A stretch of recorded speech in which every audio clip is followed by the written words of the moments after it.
You are listening to KSG Podcast. This is a short, crisp, concise, exam-oriented, edited editorial for civil services aspirants.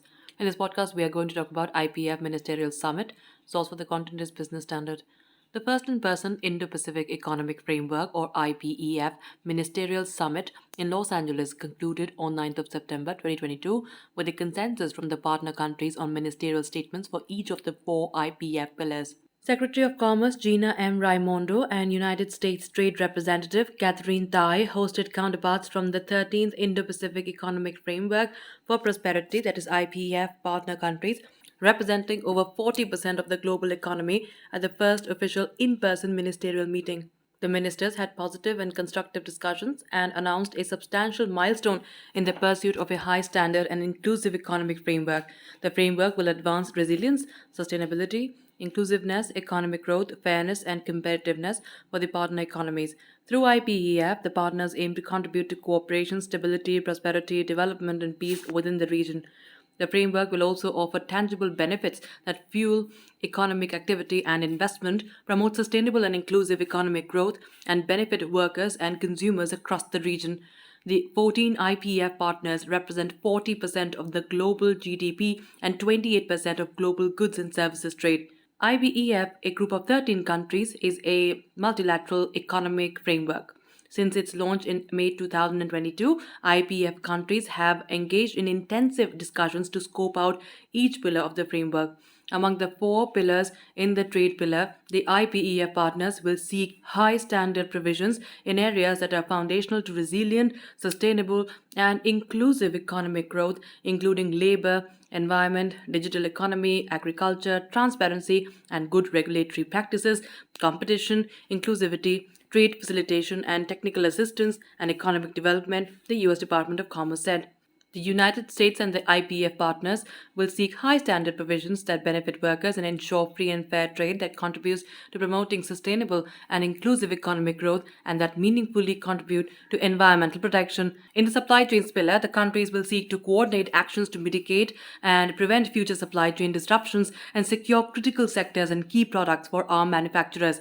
The United States will work with IPEF partners to identify sectors and products critical to our national security, economic resilience, and the health and safety of our citizens, and then act collectively to increase the resilience of these sectors, creating jobs and economic opportunities in key industries of the future.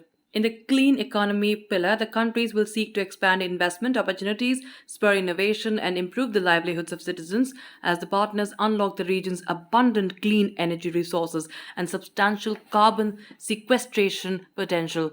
The partners aim to advance cooperation on clean energy and climate-friendly technologies as well as mobilize investment and promote usage of low and zero emissions goods and services. In the fair economy pillar, the countries will seek to level the playing field for businesses and workers within partner countries by preventing and combating corruption, curbing tax evasion, enhancing transparency, recognizing the importance of fairness, inclusiveness, the rule of law, accountability, and transparency. By innovating and strengthening shared approaches to implementing anti-corruption and tax measures, the countries will seek to improve the investment climate and boost flows of commerce, trade, and investments among our economies while advancing a free, open, and prosperous Indo-Pacific region. Meanwhile, Ambassador Catherine Tai confirmed that India will not be joining the trade pillar. India is not now in the trade pillar of IPEF. Union Minister for Commerce Piyush Goyal and I have been talking a lot.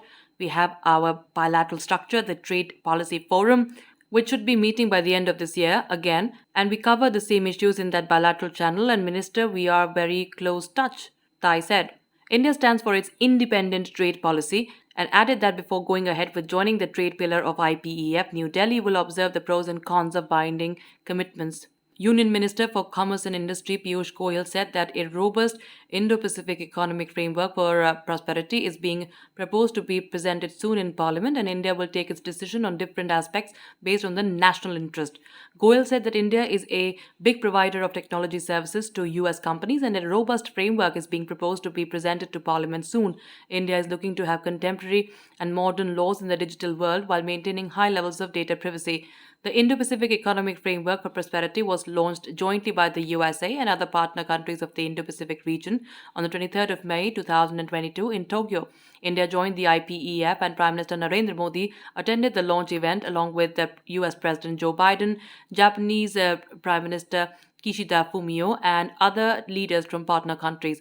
Previously, virtual ministerial meetings were held immediately after the launch on the 23rd of May and thereafter from 26th to 27th of July 2022. India is committed to a free, open, and inclusive Indo Pacific region and would work towards deepening economic cooperation among partners for the growth and prosperity of the region. The framework the framework is inclusive and allows flexibility to partner countries to associate with pillars based on their respective priorities, the Ministry of Commerce and Industry said in a statement. That's it for this podcast. Thank you so much for listening. To join KSG India courses and to crack the IELTS exam, visit ksgindia.com. You can also get a PDF of this podcast on ksgindia.com.